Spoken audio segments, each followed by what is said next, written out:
So, months ago, I had mentioned on my channel that the main reason I started using Omnipod 5 was because me and my husband were trying to get pregnant with our third baby, and this pregnancy I wanted to experience with the Omnipod 5 insulin pump. I was told by my endocrinologist and by nurses that I would have a much more happy and successful pregnancy being on an automated insulin pump. Now, I have had the Dexcom for all three of my pregnancies, but this time is the first go around with the Omnipod 5, and I wanted to come on here today to tell you guys a little bit of an update and what my experience has been so far through this pregnancy with the pump. For those who are new, hello, my name is Olivia and I've been a type 1 diabetic for over 20 years, and in that 20 years, I have done my best to make living with diabetes more sustainable and more enjoyable for myself. And recently I've decided and been inspired to come here onto YouTube to help other diabetics do the same. I love the diabetic community and I love how it brings all these people together. And I want to help others out there in the same boat that I am in, or I was in, or maybe that I'm going to be in one day. But today I want to talk about my experience with the Omnipod 5 insulin pump and expecting a little baby. So to state the background music, I am just about through my first trimester of pregnancy. So I have been using my Omnipod 5 in total for about 8 months now. And 3 of those months have obviously been through pregnancy. So I wanted to pop on and show you guys and talk to you guys about my experience thus far on the pump in comparison to my pregnancies that I did not have an insulin pump. Now, my other 2 pregnancies, I did insulin pens. So the pen cartridges that were already pre-filled, and I would do the self-injections. Every time I ate, I followed the short-acting insulin and the long-acting insulin. I was on Novolog and Humulin, and I would take both of them. So all in all, I did about 5 to 6 shots a day, and it had its challenges. I felt comfortable doing it. I had 2 healthy babies. My first pregnancy went super well. My son was born just a little over 6 pounds, and I was very type A micromanaged with this pregnancy. I was afraid to eat carbs. I was very focused on the end result of having a happy, healthy baby. With my second child, I was obviously just as focused on having a happy, healthy baby, but I felt like carbs were more needed through that pregnancy with how I was feeling. So my baby was born a little bit chunky. She was born at 8 pounds and 11 ounces, and she was born a month early. I had her at 36 weeks of pregnancy. So she was a little bit chunky, but through both pregnancies, my sugars were pretty well maintained in the normal range. Now, through pregnancy, my endocrinologist had stated that the normal range should be between 65 and 120 to 140. So very tight range with your numbers. You don't want to experience a lot of spikes. You want to make sure your sugars are as steady like a line, not zigzag. So the Omnipod insulin pump so far has helped in some ways, and in other ways, it's made me feel that self-injections were better for me. But I will start by naming the pros of the Omnipod 5 insulin pump thus far.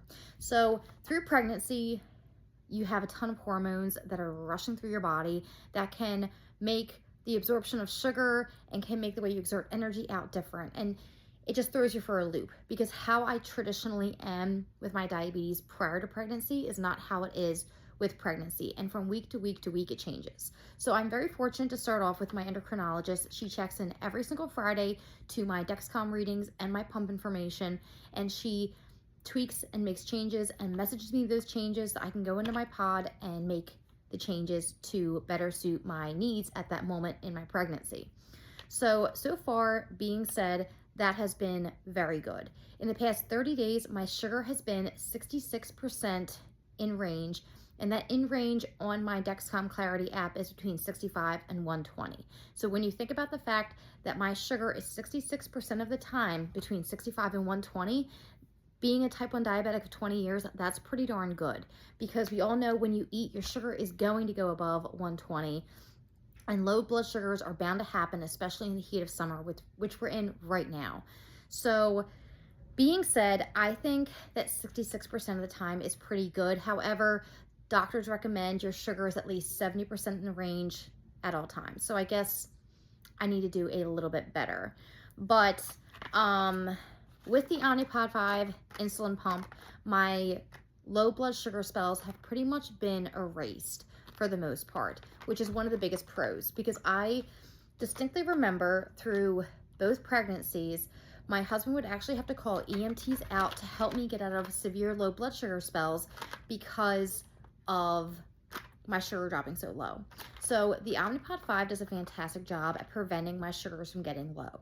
So when I say that my average is 66% in range, my sugars run 27% of the time high, and very rarely they run low, which has been really nice in the terms of not going unconscious, not worrying about those kinds of issues.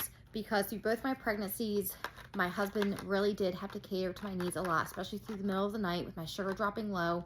And one of the things that I really do enjoy about the pump is I am very guilty with my Dexcom of when it's beeping off at me in the middle of the night and I do not feel like hearing it, I turn my Bluetooth setting off on my phone so it cannot alert me anymore that my sugar is low, which is dangerous, and probably in all hindsight is what caused those issues with my first 2 pregnancies.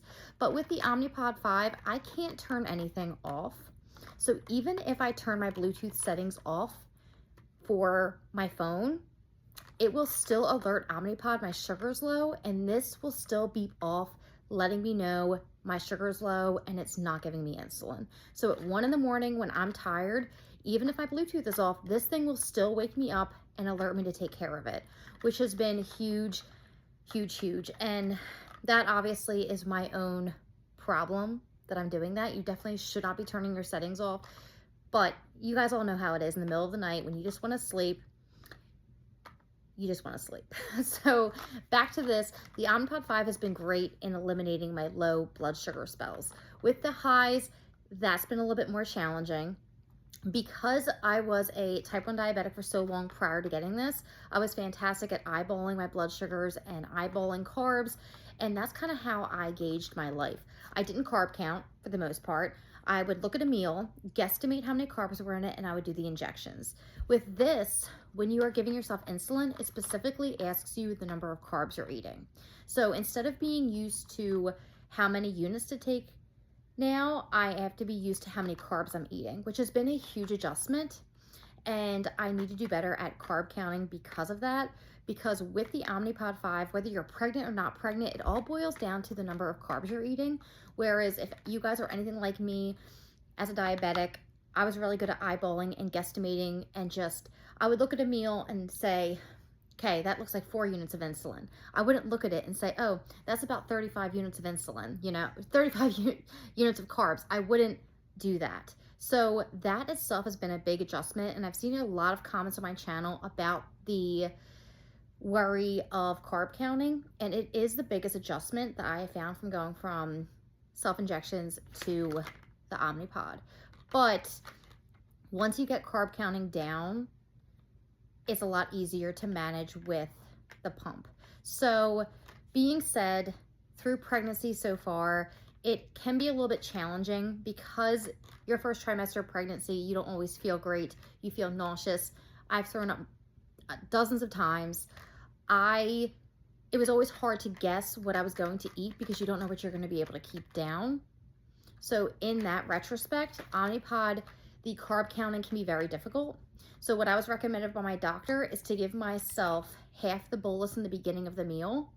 And then once it stays down and everything is settled, I can take the rest of the insulin after, which I believe is what's causing all of the spikes after I eat, just because of that fact alone. And I'm hoping now that I'm going into my 2nd trimester, I can kind of even that all out, really master the carb counting and keep my sugars more steady and in that line that we just talked about.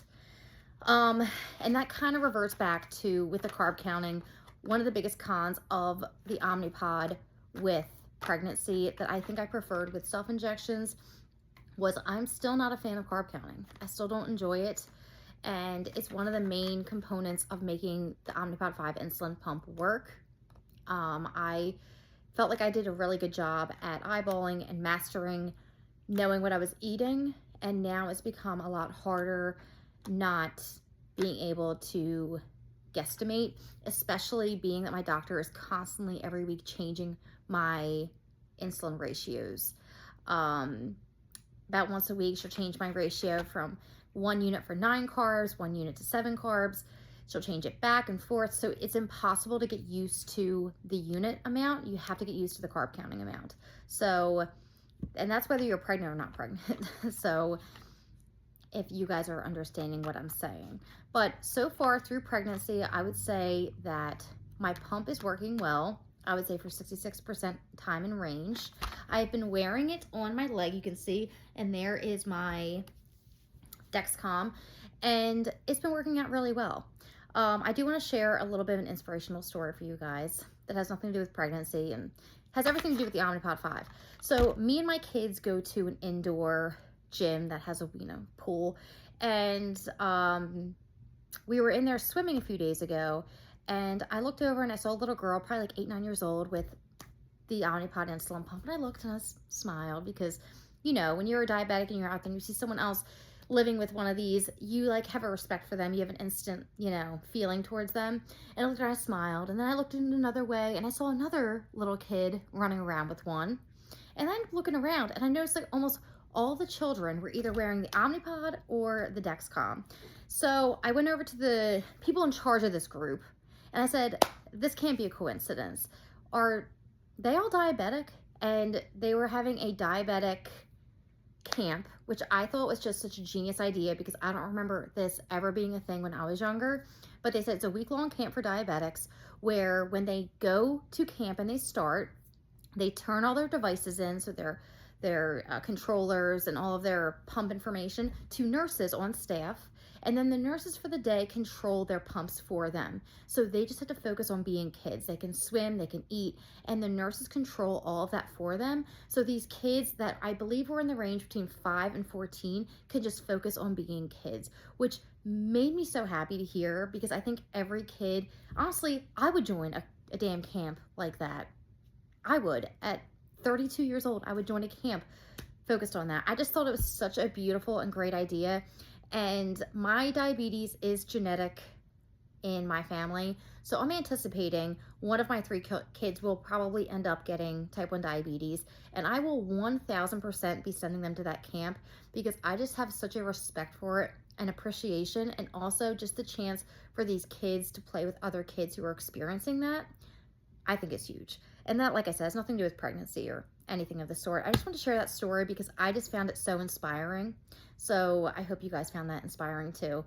But I just really wanted to pop in and just share with you guys my pump update through my first trimester of pregnancy. So far, I would say I'm happy overall that I did go on the pump for this pregnancy. Pregnancy, your sugars are like a roller coaster, because your hormones are always changing and the baby's needs are constantly changing. So I will keep you guys updated throughout the rest of this whole process. I remember for my first 2 pregnancies, as the pregnancies progressed and the baby got bigger, my insulin needs got larger and the amount you eat gets larger. So I'm anticipating all of those things, will take me for a loop. But I'm really grateful that my doctor is so great and checks my pump weekly to see what changes can be made to make my sugars better. But so far my A1C is 6.2, which is within guidelines. It's recommended below 6.4 for diabetes. So far I'm gonna give myself a pat in the back. I feel like I'm doing a good job, and I will end that video here, and I will certainly pick back up later through my pregnancy with more Omnipod updates. And I will be filming a video because I'm so excited that I have the iPhone 16 and 15, I'm sorry. And now Omnipod is compatible with iPhone, so I no longer have to use my controller, and I can now use my iPhone. But today that starts for me. I'm going to set it up after I'm done filming with you guys today. And I'm also going to film later this week on the differences between the controller and the iPhone, because I was watching some videos through Omnipod that there are some changes, but I'm so excited to just have to carry that one device around now, my iPhone, which I have on me at all times anyway. Super excited for it. But whatever, regardless, I hope you guys have a beautiful day. Thanks for checking me out today. Give this video a big thumbs up. And if you guys want to see, here is the baby. There they are. We do not know a gender yet. So hopefully in the next week or 2, we will find out for sure what the gender is and what we will have up against us. But however, I hope you guys have a beautiful day, and I'll catch you in the next one. Bye.